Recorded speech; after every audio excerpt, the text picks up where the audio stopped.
Welcome back to the channel. Just wanted to make a real quick video and give you my first impression of this new Milwaukee M18 18 gauge brad nailer. Please excuse the mess behind me. I've got to clean this truck out, and this is going to be a real quick video to give you my first impression of this tool. Now, in the kit, when you open the box, you're going to get M18 CP 2.0 red lithium battery. It's a great battery. You're going to get the battery charger. Of course, Milwaukee's giving you their M18/M12 charger, which is great if you're in both systems. You can charge those batteries simultaneously. So they're going to give you that. They're going to give you the tool itself, of course, and it's a nice looking tool right here. And then they're also going to give you the documentation inside of this nice heavy duty bag. These bags are awesome. So I've had the opportunity to use this gun exclusively this week. I haven't used any other gun, and I want to give you my first impression of this gun if you're in the market for a brand new 18 gauge brad nailer, which I actually use a lot of in my work doing my installs. So I'm going to give you my first impression of this gun. It's going to be a real quick video. First thing you're going to do is just put everything back into the bag, and then you're going to take that bag, the bag that they give you, and just put it in here, and then just take it to the curb.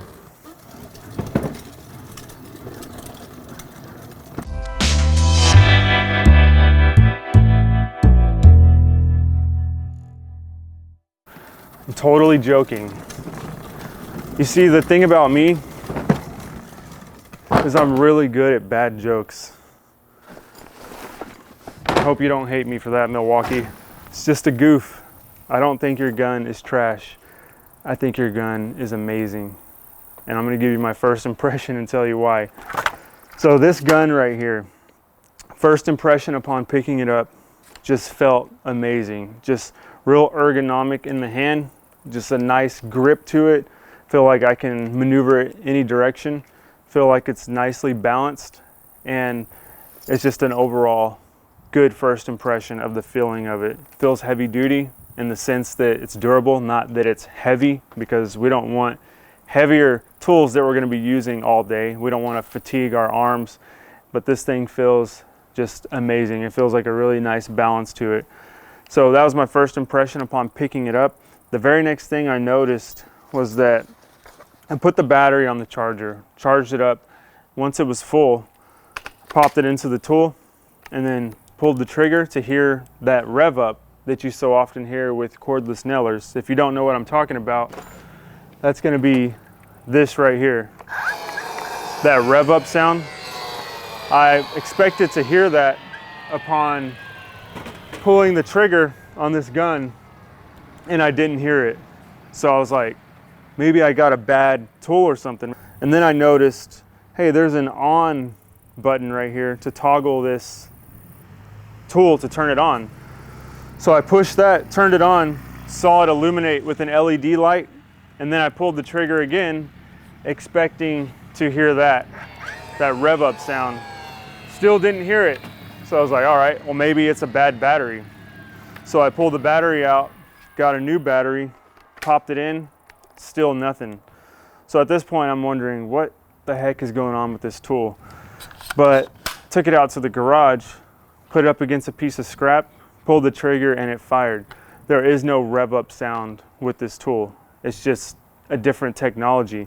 Whereas this tool right here, you pull the trigger, whatever mechanism that's in there, that's the driving force behind the driver to drive the fastener, it's used to drive it in this tool.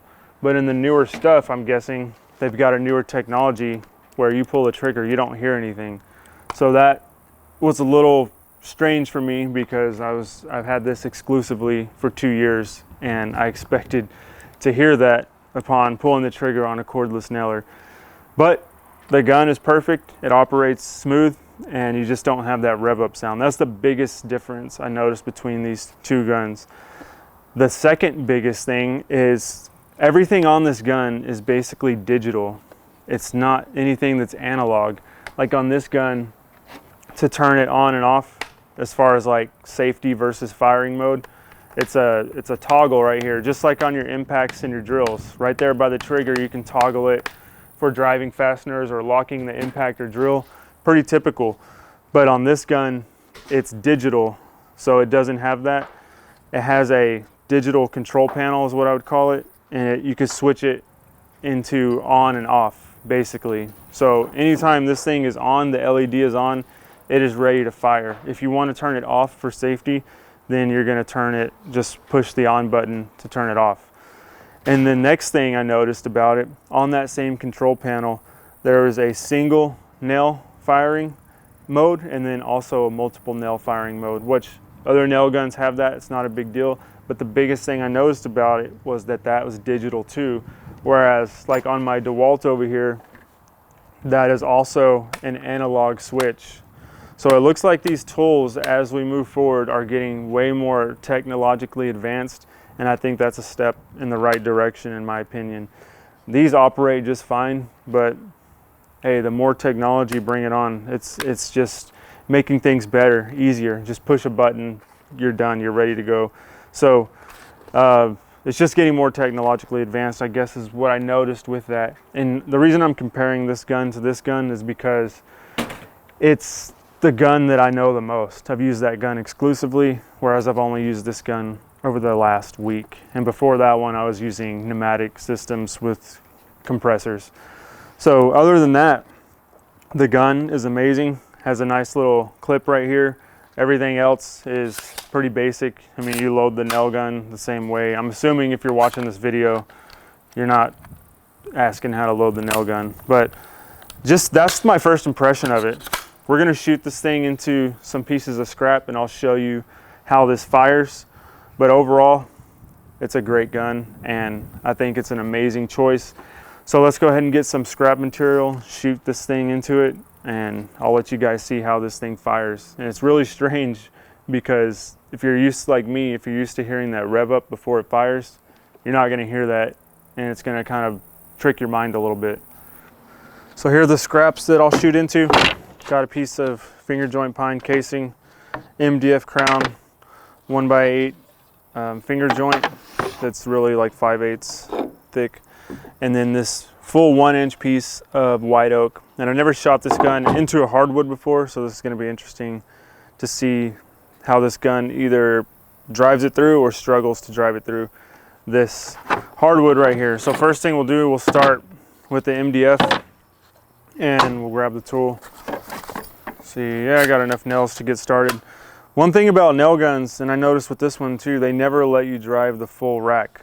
So you get this full rack out of the box and they leave you, I'll show you, I'll drive the nails into this. I'm not gonna be able to drive the full rack, but it's not a big deal. It's just something I noticed.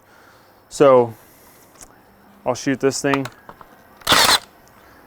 It's so weird to me still that even after using it this whole week, I don't hear that rev up.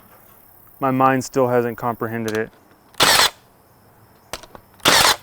So right now we're on single action firing mode is what I would call it. Then we'll go to multiple fastener mode, which I call maniac mode, because why would you ever want to do this?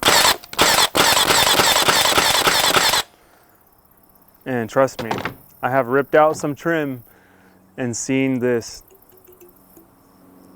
in the back of the, when you tear it out.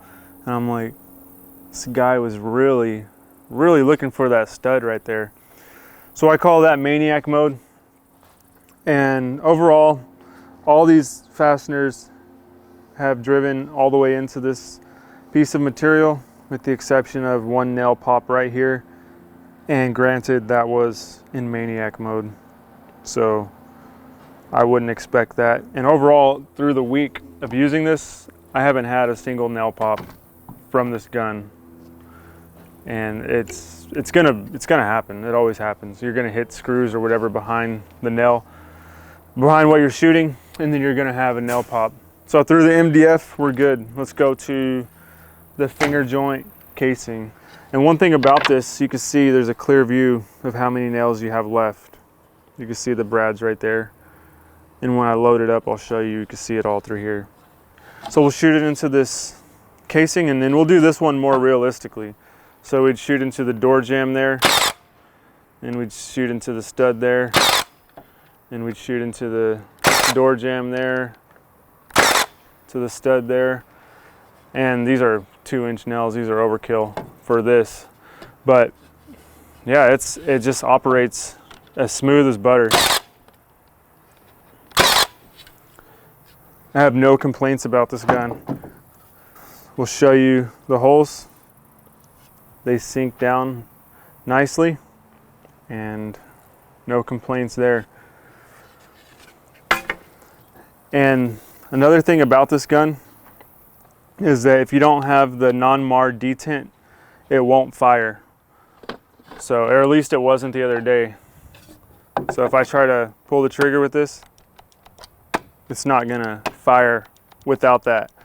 Whereas my DeWalt, if I take out the little non-mar detent, it's still gonna fire.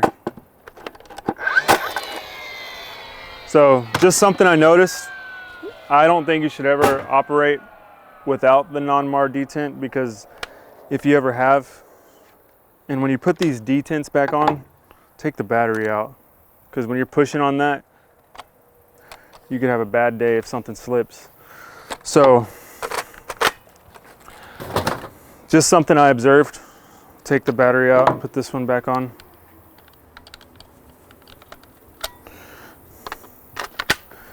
And that's good, because you don't ever want to be firing without that non-mar detent. It's there for a reason.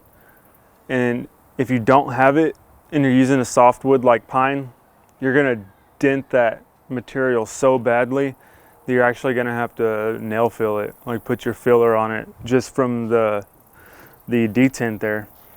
So keep that on there. That's one thing I noticed. It will not fire without it. And then we'll go to, which I just shot this with my DeWalt over there, but let's see how much nails we can get out of this, and I'll show you how much are left over after it doesn't fire them. Oh, well, I took the battery out, so I got to turn it back on. Digital world now.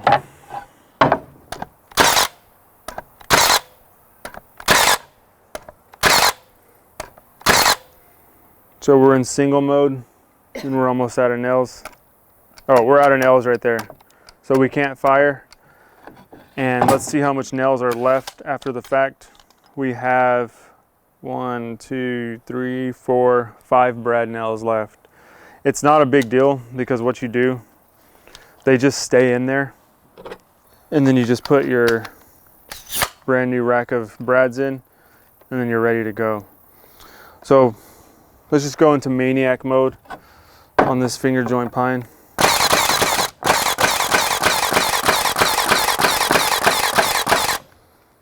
It keeps up, so nobody in their right mind would ever shoot an 18 gauge brad nailer like that.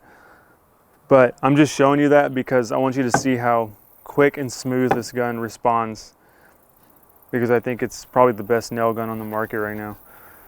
So that's that. Now the real test, let's see how it goes through this 1-inch piece of scrap white oak hardwood. And we're not gonna do maniac mode right off the bat. At least we'll at least get a single shot. Yeah, that's a nice nail hole driven beyond the surface of the wood.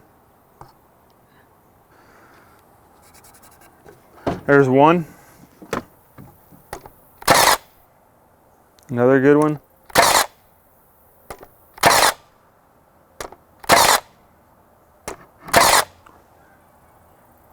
This thing is a beast. It's not even struggling at all. Like usually when you shoot into something thick like this, or you hit a nail or something behind the drywall, or a drywall screw, or what have you, you feel like a recoil, like pushing you back. And with hardwood, I usually feel that too, but I'm not feeling it with this gun.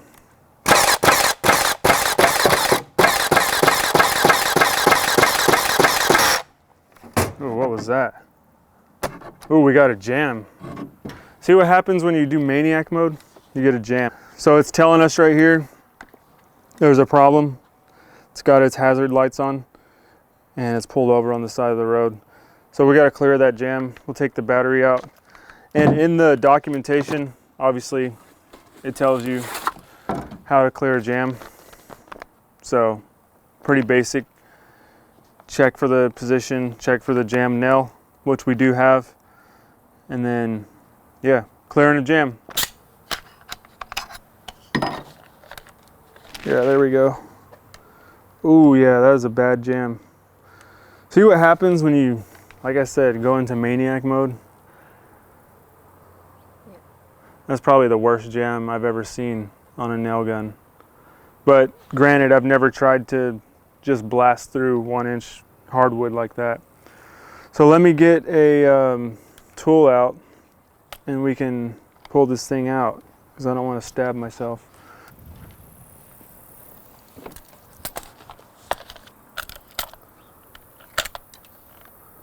Looks good.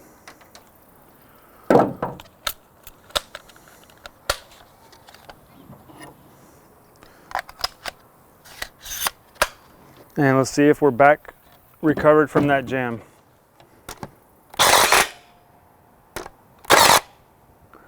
Oh, that was a weird sound. The first shot was like, I think it was the driver resetting.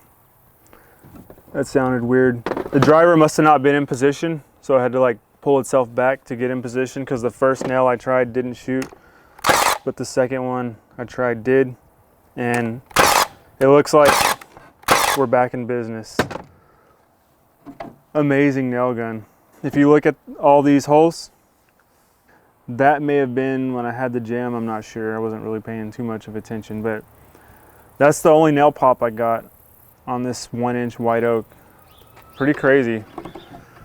So overall, my first impression of this nail gun is that it's super smooth. I have no complaints on it. I feel as though right now it's the best 18 gauge brad nailer on the market, and I'm going to probably put this one in my truck and let John use the DeWalt because I want to give you a update on this and let you know how it holds up over time.